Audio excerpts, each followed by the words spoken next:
He must have seen us. Go ahead and run it. He was moving. Oh, there he is. I don't know if y'all caught that, but he swam in front of the boat and I put my spoon on him. He wanted nothing to do with it. I said, well, I'm just gonna try one more time just in case he didn't spook. And there he is.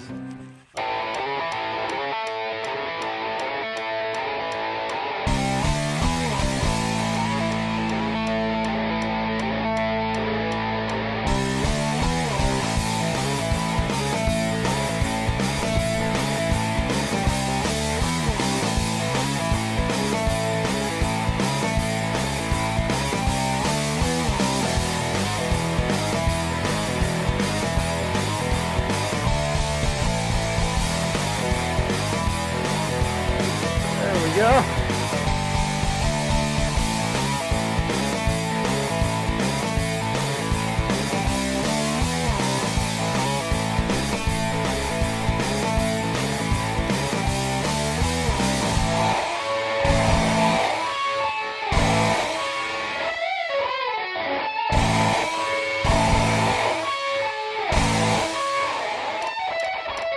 Let's go do some fishing. Texas Fisherman TV is sponsored by Mayak Boats, Evinrude E-Tech, Crestas Boats and Motors, Fifth Lake Trailers, Cajun Thunder, Bad Marine Supply, Red Tail Rods, BioBore, and the Mayak Owners Tournament.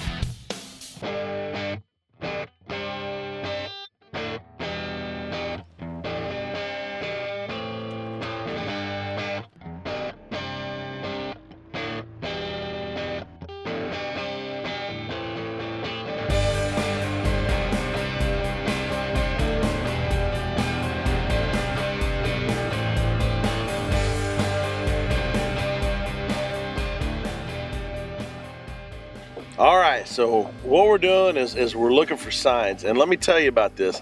The question I get asked more than anything else is, where are you fishing? How come you don't tell us the spots where you're fishing at? Well, I'm gonna be honest with you, I don't fish spots. I don't go to this hole or this island unless I hear there's fish in that area, then I'll hit that area, but I look for signs. And we just pulled in here, started looking around and didn't see anything. And all of a sudden, over here in the distance, I'm seeing mullet out here. This flat goes on for 60, 70 miles, and it all looks the same. But for some reason, we're holding mullet. There's some sand holes here, but it's mostly just grass and dead grass. So what I'm going to do is I'm going to throw the silver spoon, and I've roughed it up a little bit, sanded it down a little bit, just because this water's so clear.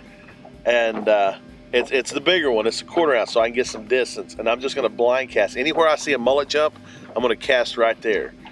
And hopefully we can pull something out of here. There was a hit right there, probably a pin perch. That weedless guard is strong enough to hold off the weeds, but it's soft enough where you're not gonna mess up a trout's mouth. And so that's one of the things I really like about it. Oh, there's a fish right there. There he goes, yes. Yes. All right, he is head shaking. That school bulled up right there. There's the school.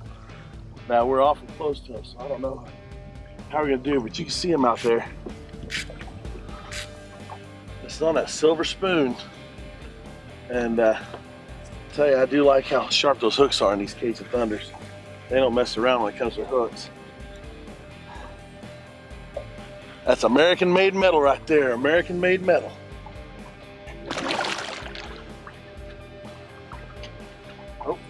Oh. Kind of happy I changed rods. This is what they call the redfish rod on the red tails. You see that backbone and how this thing handles this red. Pretty fish. He came out of school. Oh, he's gonna be oversized, I think. If not, this is a perfect tournament redfish right here. Get away from that motor. Oh, he's put up a good fight.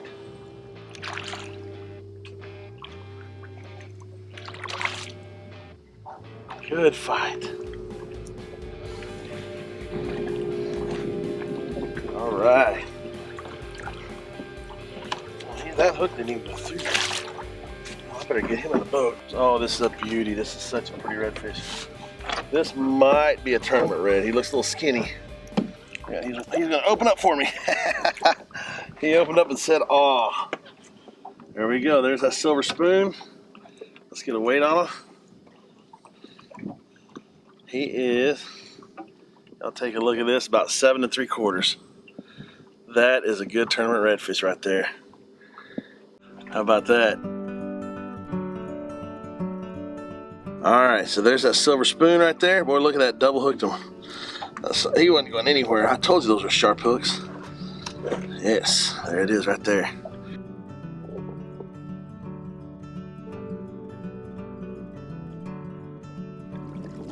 All right, there we go. All right, so I hadn't been out here in about 7 months, and of course I pull up, and first thing I see is my buddy back here.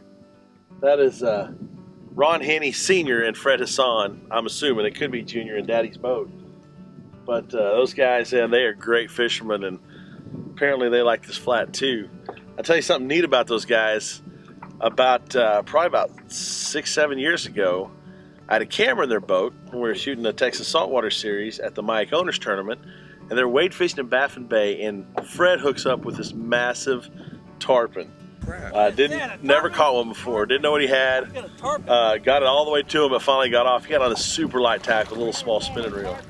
But it was fun to watch. I'm going to see if I can dig up that footage. If I do, y'all are going to get to see that right now. Hey, is a tarpon on the tournament list?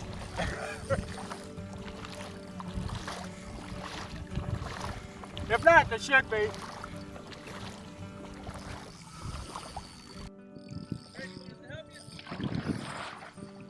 Yeah, because I ain't going to bag them in the net.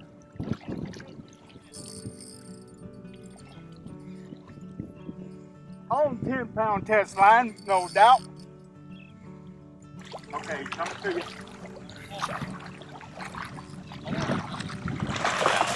Oh, that's good. Man, that was awesome. That was That was awesome. That was almost smaller than you, Fred. I know it. That's a 4-foot tarpon. Well, South of catch and release. south of Bird. That's awesome. Huh? Who would have ever thought?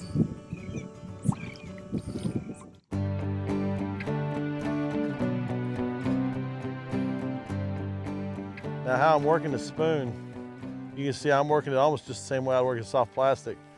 The nice thing about the spoon is you can pop it a few times, let it flutter a few times, and then you can reel it fast and crank it. And actually 2 of my 3 fish today were on the drop. So they hit it on the flutter. And one of them, I don't know, it happened so fast, but I want to say I was reeling. I'll have to watch back and see how that happened. I see all that right over there. Yes. All right. All right. We just pulled up over here on this island, and first thing I did was I saw a redfish at the bottom, and then of course that redfish wouldn't eat. Oh, he's a little guy too. Oh, okay, he's not that little. He's pulling some drag, but yeah.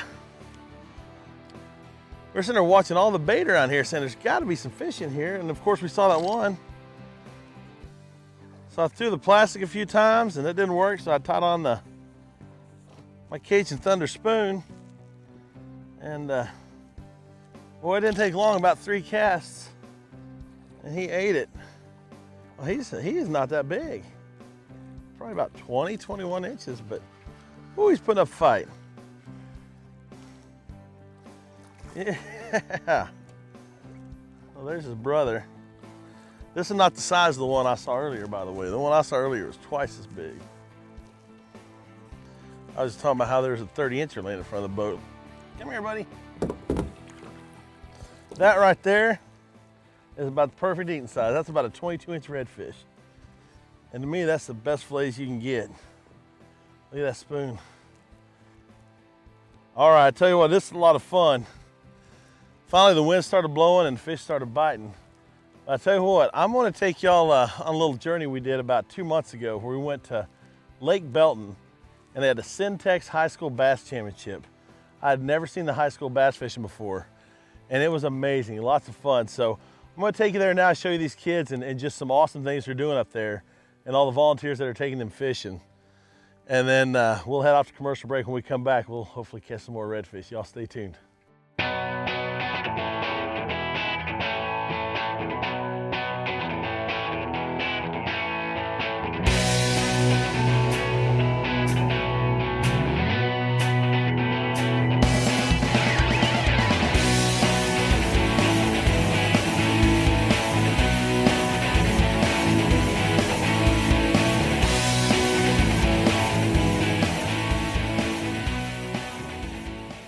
These two boys never really bass fished. They just started this year. I've done it all my life. They couldn't cast a bait casting reel 8 months ago. They're casting them now. They can tie their knots. John's homeschooled, so he's not around a lot of kids. And this is his opportunity to be able to interact with kids that are his age, to be able to get out and do things. So it teaches them conservation. It teaches them a sport that they can enjoy their entire life. No matter how old they are, they can enjoy it.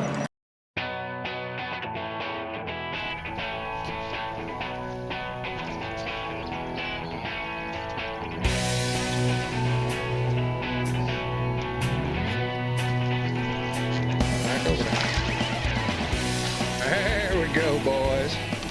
Get your fish, show them to me. There you go. All right. It was really good in the morning. A lot of bites, a lot of misses. Whoops. It was just a lot of fun for me. I don't know about him. It was pretty fun. I mean, we caught a lot, missed a lot, but I mean, all in all, we still got probably one of the biggest bass. It's a pretty good little event. I mean, it's growing. I've been told that it's like the fastest growing UIL sanctioned sport in pretty much the nation as far as the activity is, from what I've been told. But, you know, nowadays all these kids want to do is play Xbox or play phone tag with their cell phones and stuff with their friends, but which is fine. But now they're out here in the outdoors enjoying the elements, and you know, these kids are the future of the sport. You know, if we didn't get them interested in it, then you know, it wouldn't be worth nothing anymore, because then nobody'd be doing it. So it's worth getting these kids out here and letting them fish and enjoy the elements and stuff. I'm just kind of glad that the rain held off a little today so far. It looks like we might dodge that bullet, but other than that, it's a pretty good event for the kids.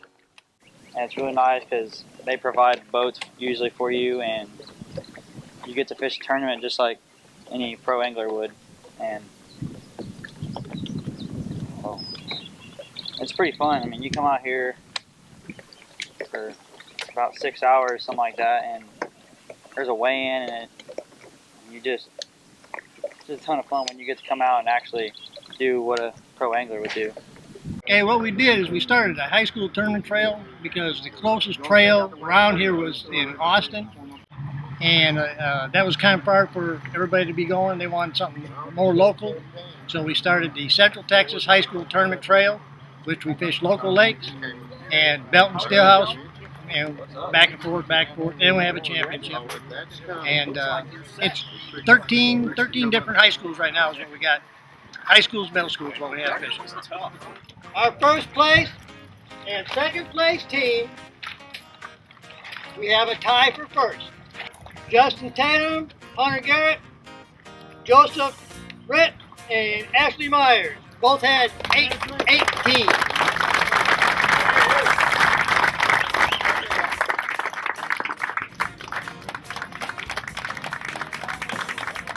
Being that they tied for first, they will be divided between the teams. There's 3,000.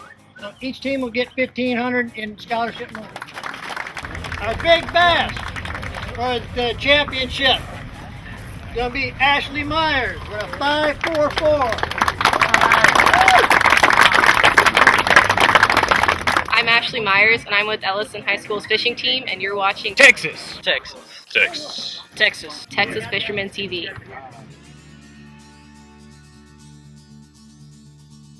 They must have seen us. He wasn't running, he was moving. Oh, there he is. I don't know if y'all caught that, but he swam in front of the boat and I put my spoon on him. He wanted nothing to do with it. I said, well, I'm just gonna try one more time just in case he didn't spook. And there he is. And I tied on a copper spoon, threw out there, and bam. Oh, this is a big fish right here. Man, he was just screaming that drag. Oh, get away. Oh my gosh. This is a brute.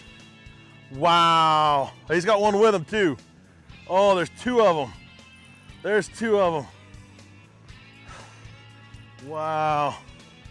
Look at this guy. Oh. Yes. Wow. That one with him is definitely smaller than he is. Oh, the one with him took off. He had enough. Look at him trying to shake that. All right, I'm gonna run the back of the boat because he is not coming in anytime soon. Look at that drag. Look at this drag. And I've got the drag tight. I got a braid here. Look at that. He's still going. He is pulling our boat. Our boat is doing a soaker right now because of this fish. Did I tell y'all I love redfish? Oh, this is a brute. Oh, get away from the bottom of the boat. My gosh. Oh, and the trolling motor. Get away from the trolling motor. There he goes. Oh, I'm gonna need some kind of grips on him. Got my grips. Oh, he's not coming. He's not even tired yet. There he goes, starting to lay on the side. Once he lays on the side, he's starting to wear out a little bit. Wow. Look at this beautiful redfish. Oh, yeah, I think that's probably oversized. But I'll tell you,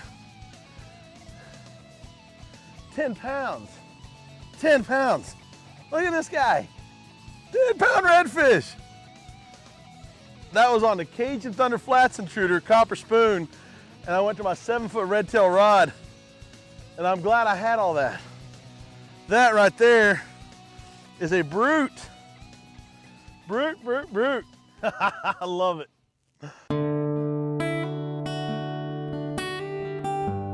Welcome everybody. Once again, it's an honor to be with you and just share a few thoughts that we have from the Word of God.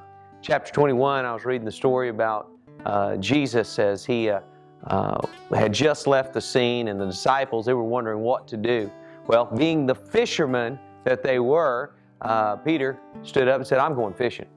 Necessity, if you would. It's what they did for pleasure, recreation. They needed something to do. They wanted something to do. And so they went fishing. The rest of them said, let's go. They jumped in the boat. They took off and went fishing. Now, they were out there all night, and they caught absolutely nothing. There's nothing more frustrating than to fish that length of time and catch nothing. What was happening? Prior to this episode, I was having a conversation with Scott, and I asked him a question. I said, what is the number one question people are asking you now that they're watching these episodes, these shows? And he said, it's simple. People are asking, where are your fishing spots? Where are you fishing? His reply was simple. I do not have fishing spots. I see the signs, and that's where I go. It would be an injustice for him to tell you where a fishing spot is, and you go there and you're not catching any fish, and you get as frustrated as those disciples were as they fished all night long and they thought they were in the spot, but yet caught nothing. You know, when the sun began to break across the sky, they noticed that there was a figure of a man walking along the shore, and that voice called out, a very familiar voice. It was Jesus. And he hollered out, he said, y'all catch anything? Frustrated and disgusted and upset. He's just angry. They're like, no, we didn't catch anything. And he said, cast it on the other side. Simple, simple little response to what was going on, and they put it on the other side. You know what? The Bible says that they had so many fish in those nets, they couldn't even get it into the boat. You know, I thought about that, and you know, when you're frustrated, you're looking for spots. Scott, he gave you his answer. I'm going to give you an answer that I think that would help all of us. You may not like it. It's just very simple, and that's just to ask Jesus. That's right. Talk to the Lord. The Lord knew exactly where the fish were. They were on the other side of the boat. You know, that takes what we call prayer. Prayer is having a conversation with God. And you may say, can I do this anywhere and anytime? Absolutely. Hey, let me encourage you and be your encouragement. Pray. Talk to God. But my word of advice is not wait until it's the 911 call. Not wait until that last moment and holler out to Him. But keep an open communication with Jesus. And as you do that, and that conversation is being had on a day-to-day basis, when you need those little things, He's there for you. This is Bobby Nixon. It's so good to be with you today. Have a blessed and favored day.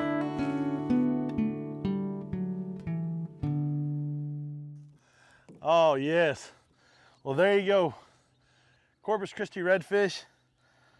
Oh, I tell you what, those Cajun Thunder spoons are awesome, man.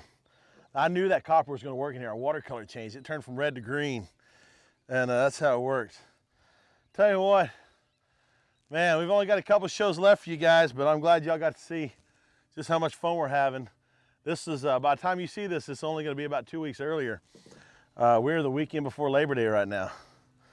So for those of you out of state that are watching, thank y'all for watching. But come down here to Texas and try this. You're going to love it.